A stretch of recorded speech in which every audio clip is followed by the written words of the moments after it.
తెలంగాణలో బోనాల వేడుకలు ఘనంగా కొనసాగుతున్నాయి. గోల్కొండలో జగదాంబిక ఎల్లమ్మలకు ఇవాళ మూడో పూజ జరిపించారు ఆలయ అధికారులు. ఈ సందర్భంగా తెలంగాణ దేవాదాయ శాఖ ఏర్పాట్లు చేశారు. భక్తులకు ఎలాంటి ఇబ్బందులు కలగకుండా వివిధ వసతులు ఏర్పాటు చేశారు.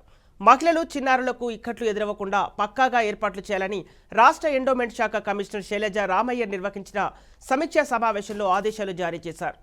ఇక మూడో బోనాలకు పూజకు సుమారు 2 లక్షలకు పైగా భక్తులు వస్తారని అధికారులు అంచనా వేస్తున్నారు. ఇక అందుకు తగిన విధంగా ఏర్పాట్లు చేశారు.